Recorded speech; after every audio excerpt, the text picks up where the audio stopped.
Hey, what's up everyone? Welcome to a very special video, as today I'm going to be talking about Halo Infinite, as we finally got to see the gameplay reveal for this game. I know it's been many years since that initial teaser, and now we have patiently waited for this day where we've got to see it with our own eyes. So in today's video, I wanted to go over it. I wanted to let you guys know what I thought of the trailer. Am I happy? Am I sad? Am I worried? Should you be worried? We're going to go over all of that in today's video. So if you do end up enjoying this video, make sure you hit that subscribe button. I would very much appreciate it. And also drop a like on the video, as it does help me out a lot to reach more people. But let's jump right into it. What did I like about the trailer right off the bat?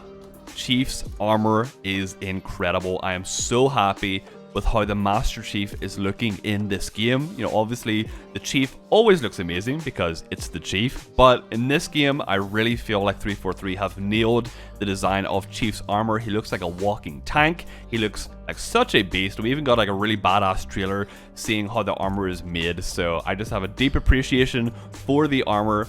It looks beautiful, and I cannot wait to see what the rest of the armor in the multiplayer is going to look like. Moving on from the armor though, the thing that has me the most excited, the most hyped, has got to be the scale of this world, of this game. There's been a lot of rumors obviously about this game possibly being open world. I still don't know if it's like a fully open world game or if there's just going to be like different play areas that you travel to throughout the campaign, and each area, you know, is just a large space for you to explore.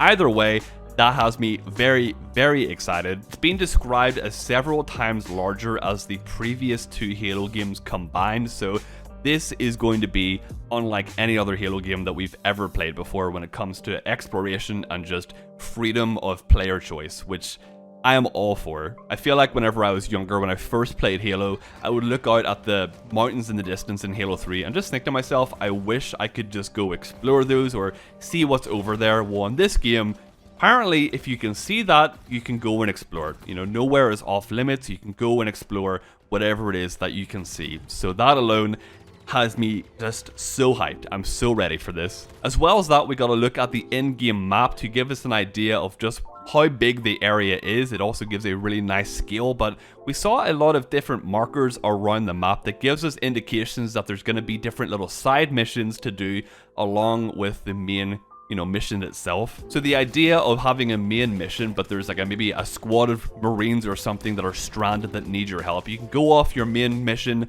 go help those Marines, and maybe take those Marines and they can help you on your mission, or maybe they can, you know, fly out of there somehow or get some help some other way. But the idea of just having these core little side missions that give you the option to do whatever you want, I'm ready for that. I'm so ready to explore this ring and see what it has for me to find. After that, the music that we heard in the game sounds beautiful. I think the music is sounding so good. It hit every single nostalgic chord that I could possibly have in my body, as well as sounding very new at the same time. It doesn't sound like an old Halo game that's kind of mixed into this one. It sounds fresh, it sounds new, while also having those old Halo vibes to it, which I think is just what this game needed. The combat looks so damn intense. It looks crazy. It looks like a weird mix between Halo 5 and Halo 3, but I say weird in a good way. I am so down with everything that we saw. There seems to be no Spartan charge, no ground pound, no thruster,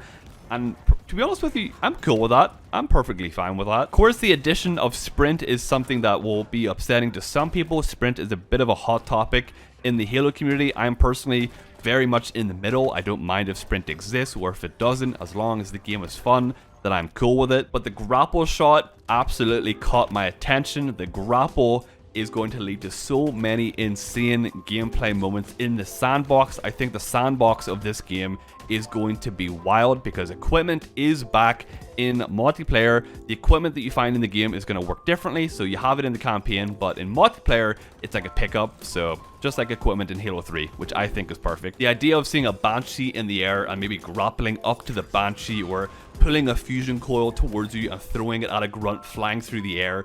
There are so many things that you could do.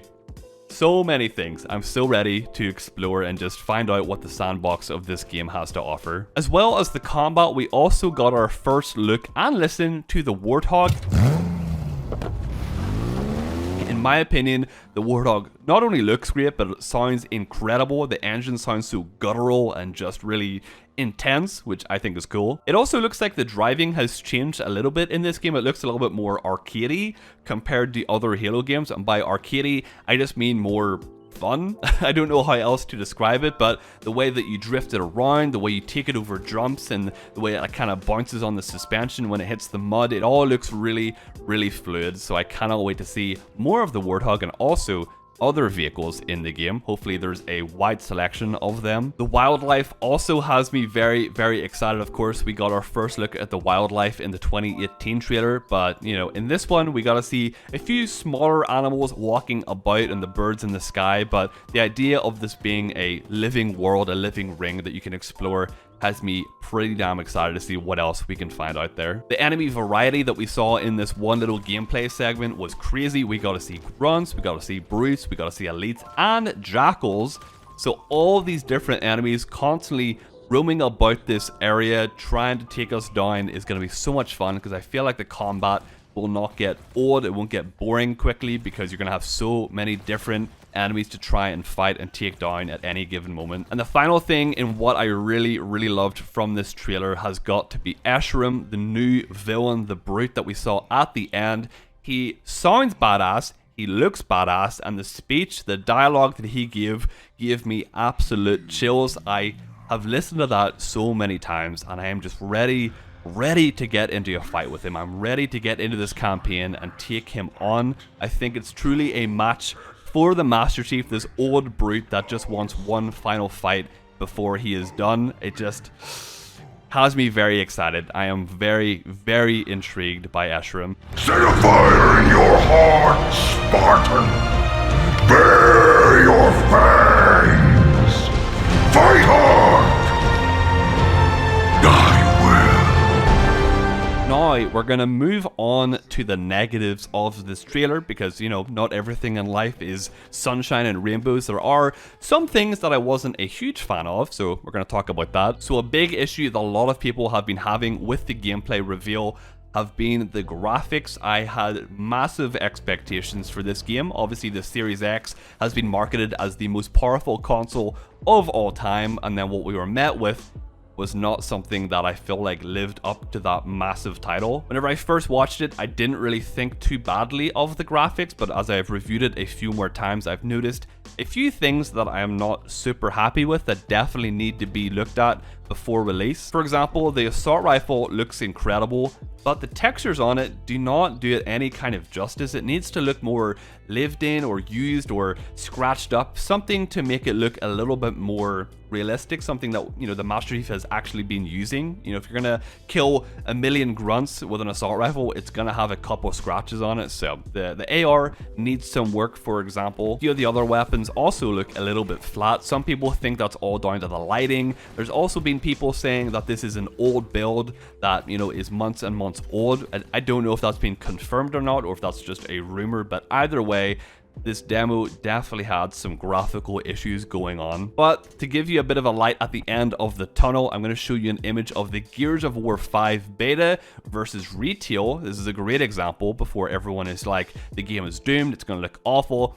The Gears 5 beta was shown off at E3 2019, and the retail version obviously came out later that year, and the difference in quality is massive. So I am not gonna be like, this game is doomed right now. I want to see the full game. I want to see a comparison when the game comes out, because I feel like they have time to turn it around. If this demo is anything to go off, Halo Infinite can do the same thing. Obviously, there was a lot more that I liked than I disliked, but I feel like it was very important to cover both sides of things, because, you know, there's two sides to everything. But overall, what are my thoughts? I absolutely loved the trailer. I think this game has so much potential. I don't want to let the rough graphics take away from my overall enjoyment and excitement for this game. As I showed that Gears of War 5 comparison, there is hope for this game. They still have time to fix it up and still update and add things that they need to, because again, this is a demo, this is not the full game. So again, I absolutely love this. I think Halo Infinite has absolutely massive potential. I think the campaign story is very, very interesting with Escharum. I also think the general campaign overall has a lot of potential for replayability because it's going to be such a massive open area. Co-op is going to be crazy. They also confirmed 2-player split screen and 4-player online co-op, so for any of you people that miss split screen, that is going to be there. It's also going to be on the Xbox One family of consoles, on the Series X, and on PC on Steam, so it's going to be everywhere, all crossplay, so the game is going to be very, very accessible. So let me know what you guys thought in the comments. Are you excited for this game? Are the graphics enough to make you not excited? Let me know everything that you gotta say down below. I would love to read all your comments. Again, make sure you subscribe if you did enjoy this video, like the video if you did like it, and yeah, I'll probably have another Infinite video out in a couple of days time talking about something else. So I'll catch you all then. Bye!